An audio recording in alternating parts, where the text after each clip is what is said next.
Toilet থেকে বের হয়ে কি ওযু না করলে গুনাহ হবে? আল্লাহর কাছে জীবনের সমস্ত দোয়া কবুল হওয়ার জন্য আমি কি করতে পারি? মহিলারা কি জানাজা নামাজ পড়তে পারবে? নেফাস অবস্থায় আয়াতুল কুরসি বা অন্য কোনো দোয়া পড়া যাবে কিনা? দুধ ভাই বোনের বিয়ে হয়ে গেলে করণীয় কি? টিস্যু বা ঢিলা ব্যবহার না করলে নামাজ পড়লে হবে কিনা? পিতা যদি হারাম ভাবে ইনকাম করে, ইনকাম কি পরিহার অন্যদের জন্য হারাম হবে? স্ত্রী বেসরকারি এমপিওভুক্ত মাদ্রাসা চাকরি করতে চায়, বাধা দিলে সংসারে অশান্তি সৃষ্টি করছে, করণীয় সম্পর্কে জানতে চায়। জুমার দিন অনেকে মৃত্যু ব্যক্তির দোয়া করার জন্য মিষ্টি নিয়ে আসে, সেটা খাওয়া যায় আছে কিনা? ইসলামিক জীবন যাপন করার জন্য উত্তম উপায় জানতে চাই। মুসলিম বই বিক্রেতা কি অন্য ধরনের বই বিক্রি করতে পারবে? জানাজার নামাজের কাতার কি বেজোড় হতে হবে? বিদায় বলার সময় ভালো থাকবেন বলা যাবে কিনা? হুজুর, রোগের কারণে কোনো হিন্দুর কাছে চিকিৎসা নেওয়া যাবে? আমি আর এক মুহূর্ত বিলম্ব না করে আপনাদের প্রশ্ন উত্তরের আলোকিত ভবনে প্রবেশ করতে যাচ্ছি। আমরা হাবিবুর রহমান লিখেছেন, টয়লেট থেকে বের হয়ে কি ওযু না করলে গুনাহ হবে? না, এটা কোনো জরুরি না, তবে সর্বাবস্থা ওযু অবস্থা থাকতে পারলে ভালো, জাস্ট ভালো, কিন্তু না করলে গুনাহ হবে এমন কোনো কথা নেই। সুমন কামালি আপনি লিখেছেন, মহিলারা কি জানাজা নামাজ পড়তে পারবে? এই বিষয়টি নিয়ে ইখতিলাফ আছে, আর স্কলারদের অনেকেই বলেন যে পড়তে পারবে, তবে ওলামা کرام নিষেধ করেন। খান আপনি লিখেছেন, নেফাস অবস্থায় আয়াতুল কুরসি বা অন্য কোনো দোয়া পড়া যাবে কিনা? কোরআন তেলাওয়াত করা যাবে না, কোনো আয়াতকে দোয়া হিসাবে, আমল হিসাবে পাঠ করা যাবে। এমডি রুহাইনুল আমিন আপনি লিখেছেন, দুধ ভাই বোনের বিয়ে হয়ে গেলে করণীয় কি? এটা ভেঙে ফেলতে হবে, এটা সঠিক নয়, বিবাহ বিশুদ্ধ হয়নি।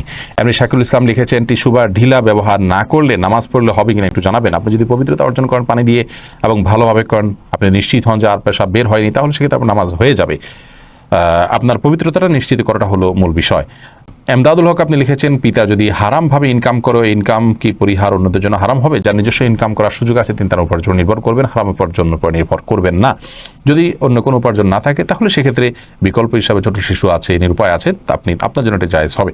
সুজন আপনি লিখেছেন, স্ত্রী বেসরকারি এমপিওভুক্ত মাদ্রাসা চাকরি করতে চায়, বাধা দিলে সংসারে অশান্তি সৃষ্টি করছে, করণীয় সম্পর্কে জানতে চায়। ভাই সুজন,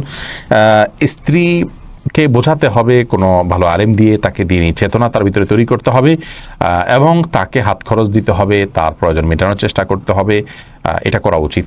এবং এর বাইরে তাকে স্বামী হিসাবে স্ত্রীর কাছ থেকে নিজের কাঙ্ক্ষিত বিষয়টি আদায় করে নেওয়ার জন্য যে স্বামী স্ত্রী সুলভ যে আবদার আছে, সে আবদারগুলোকে সে আবদার আপনি করতে পারেন এবং সেজন্য যা যা করণীয় সেগুলো করতে পারেন, কিন্তু তাই বলে আপনার এটা নিয়ে যেন বিবাহ বিচ্ছেদের দিকে না যায়। এবং তিনি যদি সত্যি পয়সার জন্য অভাবী হয়ে থাকেন, তা সে অভাব আপনি পূরণ করার চেষ্টা করবেন এবং এর মাধ্যমে তাকে বিরত করাবেন এবং অন্য কাউকে দিয়ে বোঝাবেন, যাকে দিয়ে বোঝানো সম্ভব হয় তাকে দিয়ে বোঝাবেন। এইচএম শহীদুল ইসলাম লিখেছেন, জুমার দিন অনেকে মৃত্যু ব্যক্তির দোয়া করার জন্য মিষ্টি নিয়ে আসে, সেটা খাওয়া যায় আছে কিনা? মিষ্টি খাওয়াতে কোনো অসুবিধা নেই, তবে দোয়া করার পর মানুষকে মিষ্টি খাওয়ানো এটা আসলে কোন হাদিস নির্দিষ্ট কোনো বিষয় নয়। এমনি দোয়া করলাম, আমরা দোয়া চাইলাম, কেউ দোয়া করলো, এটা ভিন্ন কথা, কিন্তু দোয়া করার পর তাকে মিষ্টি দেয়া এটা আমাদের দেশীয় কালচার এবং এটা অনেকটা দোয়ার বিনিময় কেন জানি মনে হচ্ছে। মৃত ব্যক্তির জন্য দোয়া করার পর পয়সা নেওয়াও জায়েজ নাই, কোনো বিনিময় নেওয়া জায়েজ নাই। এটা বিনিময় আপনি না বললেও যে ঠিক আছে উপস্থিত মানুষদের জন্য হাদিয়া, সেই হিসাবে এটা খাওয়া জায়েজ আছে, যে কেউ দোয়া করুক বা না করুক, মসজিদে যারা আছে সবাইকে খাবার দিলাম, সবাইকে একটু মিষ্টি খাওয়ালাম যাতে মৃত ব্যক্তির সওয়াব পায়, সেই উদ্দেশ্যে তিনি করলে এটা গুনাহ হবে না সন্দেহাতীতভাবে।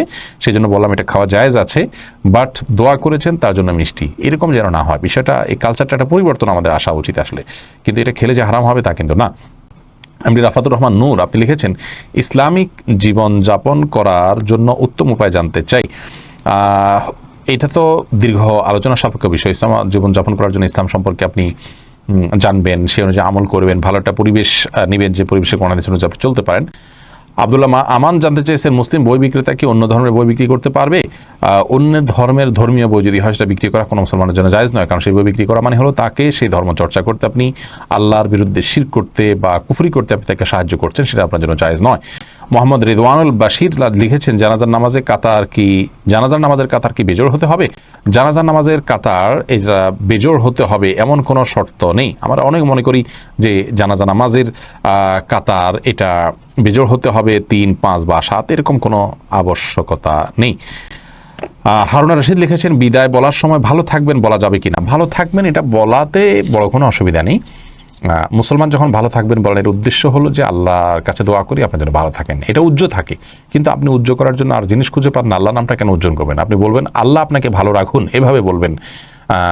এটা বলা সন্দেহাতীতভাবে উত্তম এবং উচিত। তাছাড়া ভালো থাকবেন এটা সেকুলার শব্দ, যে আল্লাহর প্রতি বিশ্বাস রাখে না সে এই ধরনের কথা বলতে পারে, বা যিনি বিভিন্ন ব্যক্তির উপরে সত্তার উপরে বিভিন্ন ধরনের মানুষ ব্যবহার করতে পারে এই ধরনের শব্দ, সেগুলোর শব্দ যেটাকে বলা যায়, এটা আমরা কেন বলবো? একজন মুসলমান, আমার বিশ্বাসের জায়গাটা তো ক্লিয়ার, ভেরি ক্লিয়ার, তো আমি সেখানে বলবো আল্লাহ আপনাকে ভালো রাখুন।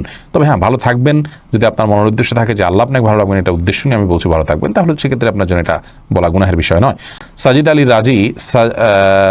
আল রাজি আপনি লিখেছেন, আল্লাহর কাছে জীবনের সমস্ত দোয়া কবুল হওয়ার জন্য আমি কি করতে পারি? দোয়া কবুলের জন্য প্রথম কাজ হলো আপনার হালাল উপার্জন থাকা। দ্বিতীয় শর্ত হলো নবী সাল্লাল্লাহু আলাইহি ওয়াসাল্লামের প্রতি দুরূদ পাঠ করে আপনি দোয়া করবেন, সেই দোয়া কবুল হওয়ার সম্ভাবনা অনেক বেশি। তৃতীয় হলো দোয়া কবুলের জন্য অস্থির হবেন না। দোয়া কবুল হওয়া মানে আপনি যা চেয়েছেন তা পেয়ে গেছেন এটা নয়। অনেক সময় আপনি যা চেয়েছেন সেটা পাওয়ার মধ্যে আপনার অকল্যাণ আছে, আল্লাহ তাআলা সেটা না দিয়ে আপনার জন্য কল্যাণ রাখেন এবং এর বিনিময়ে আপনাকে অন্য কিছু দেন, সওয়াব দেন, সেটাও কিন্তু এক ধরনের দোয়া কবুল। বিধায় এ ধরনের অস্থিরতা এবং ব্যাকুলতা এটা আমাদের মধ্যে থাকা উচিত নয়।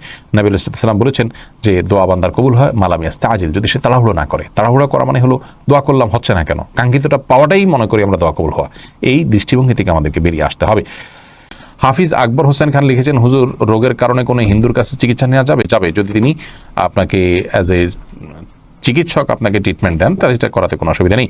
এমনি জসিমউদ্দিন লিখেছেন, বিয়ে করার সময় মেয়ে আমিন বলেনি কিন্তু তার সংসার করতেছে, তার সংসার করা বৈধ হবে কিনা? মেয়ে যদি হেসে দেয় অথবা সম্মতি আছে এটা কোনোভাবে প্রকাশ করে, বা কোনোভাবে বলে হ্যাঁ কিছু একটা বলে সম্মতি প্রকাশ করে, তাতে বিবাহ হয়ে গেছে, আমিন বলতে হবে এমন কোনো বাধ্যবাধকতা নেই। কবুল বললো বা আমি রাজি আছি বা হেসে দিল বা তার বিয়ের ব্যবস্থা গ্রহণ করা চলছে, সে সব কিছু জানে, সে বাধা দেয় নাই, মানে তার আচরণ দ্বারা সে সম্মতি প্রকাশ করেছে, তাতে বিবাহ হয়ে যাবে।